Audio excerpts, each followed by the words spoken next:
Assalamu алейкум, замандаштарым, мекендештерим. Bir адам bir өлкөдө эң узак жашаган адамга айланыптыр. Рекорд коюптур.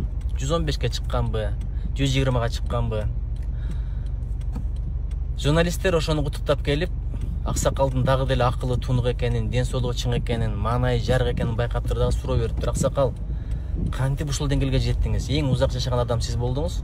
Ошол эле мезгилде мындай ден соолугуңуз чың экен, акылыңыз дагы деле тетик экен деп ойлонуп олтуруп жооп бере албай калат.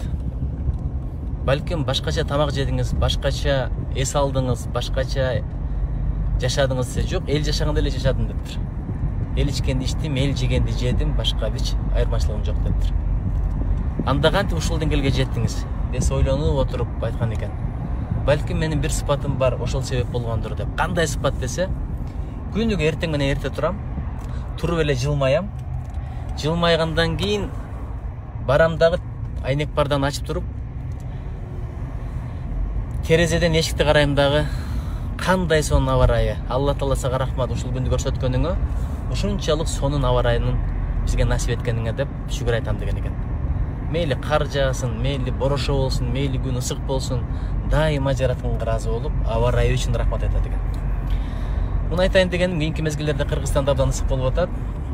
Наалгандар өтө көп мен байкаганда. Ысык болуп кетти, чыдашка мүмкүн эмес. Эгерде чыдашка мүмкүн эмес болсам да биз жашай албайт элек. Чыдап эле жашап атпайбызбы? Бул бир. Экинчиден, ким эгерде аба ырайына нааразы болсо, наалыса, бул Алла Тааланын ишине келишкен менен барабар. Сиз, мен, Россия, Америка, Кытай баардыгы бириккенде дагы аба ырайын өзгөртө албайт. Бул жараткандын өзүнүн каалоосу менен болот. Үчүнчүдөн, биз Кыргызстандабыз. Эгерде ысып кетсек, тоого чыгып кетсек болот, жайлоого чыгып кетсек болот, ысык көлгө барсак болот. Биздикиндей жаратылышы жок элдер толтура. Алар кантип атат? Кептин баары мына ушунда. Эгерде жалаң кумда жашаган Арабияда жашасак эмне болот эле, Африкада болсок, Дубайда болсок эмне кылмакпыз? Кээ бир шаарларда ушундай дарак жок, столбонун көлөкөсүнө көлөкөлөй калган фактылар бар экен. Суубуз да кеңири Кудайга шүгүр. Суусу жок өлкөлөр канча. Ошон үчүн Кудайга шүгүр дейли. Балким буудайдын эрте бышына себеп болуп аткандыр. Балким бая тандыр жасагандардын тандырын кургашына себеп болуп аткандыр. Күндүн ысык болгону ысык көлдөгү сезондун жакшы болушуна себеп болот. Жайлоодогу кымыз бизнес кылып аткан, туризм бизнес кылып аткандардын бизнесинин гүлдөшүнө себеп болот. Ар бир нерседен жакшылык көрөлү, Кудайга шүгүр дейли. Ушул жаратылыш, ушул табият бизге насип болгонуна наалбайлы. Салам алейкум. Көптөгөн мекендештер сыяктуу сиздин дагы көйгөйүңүз кирди чыктыбы? Биз жардам беребиз.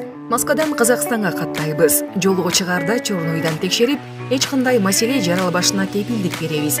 5 пересадка өзүбүз алып келип чыгабыз. Биздин байланыш номерлер: Нурлан мырза +7925 614 47 44 +7977 380 91 40. Күнү түнү чала бериңиздер.